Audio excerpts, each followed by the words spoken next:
All right, let's just dive right in. We're going to take a historical figure you think you know, John the Baptist, and look at him through one of the most radical philosophical lenses out there, Friedrich Nietzsche's. It's a wild ride. So let's start with a really provocative question, a thought experiment. What if the humble saint we all know wasn't so humble? What if he wasn't just a servant of God, but an incredible embodiment of human will? A force of nature who forged his own power out there in the desert. To even begin to explore this, we've got to deconstruct the image that we all have. I mean, we need to peel back centuries of religious interpretation to get to the raw, psychological engine that might have been driving this guy. So on one side, you have the saint we all recognize, right? The humble, pious man pointing the way to someone greater. But this reimagining asks us to see something totally different. A self-mastered, almost ferocious individual. Someone whose authority didn't come from the heavens, but was forged from within. And that's really the core of what we're talking about today. This brings us to a really key concept. How do we reinterpret John's famous time in the wilderness? Well, what if it wasn't about piety at all, but was actually a massive exercise in power? To get this, we've got to quickly touch on a core Nietzschean idea, the will to power. Now, this isn't just about dominating other people, not at all. It's this fundamental drive that Nietzsche saw in everything, to grow, to overcome resistance, and, crucially, to master oneself. And here is where it clicks into place. From this viewpoint, John's whole aesthetic lifestyle, the locusts, the wild honey, living in the desert, that wasn't about denying himself for God. It was about turning that incredible will to power inward, against his own body and mind, to achieve total and complete self-mastery. So what's the result of this internal war? Well, by conquering his own needs, he creates this existence that's completely independent of society's rules and comforts. And that gives him an authority that the priests in the temple could only dream of. His honesty wasn't gentle, it was a weapon, a hammer, as Nietzsche would say, that he used to shatter the illusions of the weak, corrupt elite. Okay, so what happens next? After mastering himself, this figure then turns his will outward. And the impact on society is, well, it's massive. Let's look at his most famous act, baptism. Through this lens, it's not just a holy ritual for washing away sins. It's reframed as a brilliant psychological tool. It's a simple, powerful, elegant answer for a population that's just drowning in suffering and confusion. You can see the logic here, right? First, you have chaos and suffering everywhere. Then, John offers this incredibly simple, universal solution. Come to the river, get washed, be made clean. And in doing that, he lays the groundwork for a whole new moral framework, what Nietzsche would call a herd morality, a single, simple value system for everybody. And here's the beautiful paradox. It's called a lie because it oversimplifies a messy reality. But it's also magnificent and life-affirming because it gives people the order, purpose, and certainty that they desperately crave. It serves a deep, powerful human need.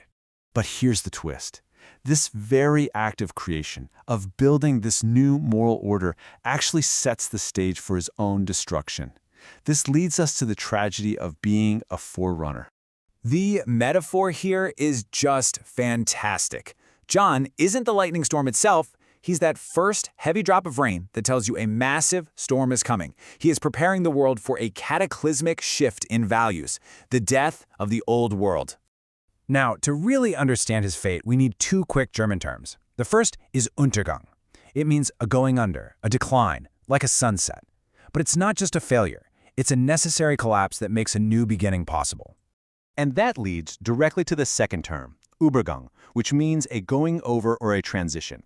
You see, the Untergang has to happen for the Übergang to be possible. The old way has to decline and fall for something new and greater to rise in its place. So here's the bottom line. In this view, John's entire purpose was to be a bridge to the future. And what happens to a temporary bridge once you've crossed it? It has to be dismantled. He must decrease so that what comes after him can increase. It's his tragic, heroic function. So his execution, it's not some tragic defeat of a good man. It's the inevitable, predictable explosion that happens when an unbending, self-mastered will slams into a pathetic, weak will that's enslaved to its own pathetic desires. Even in death, he is never truly defeated. And this brings us to our final section, a really powerful parable that gets at the long-term, maybe even dangerous consequences of the moral system John helped kickstart. So picture this, a wanderer let's call him Nietzsche's madman, comes to the place where John used to baptize. A well has been dug there. A believer, full of piety, offers him a cup of water, saying, "This is holy. John himself was here." But the madman just laughs. He rejects the offer with this shocking claim. This water isn't holy at all. It's poisoned. It's a statement designed to just completely shatter the believer's entire worldview. And here's the devastating critique at the heart of the parable. By creating one simple, universal morality, a straight path for the masses, John inadvertently killed the potential of exceptional individuals.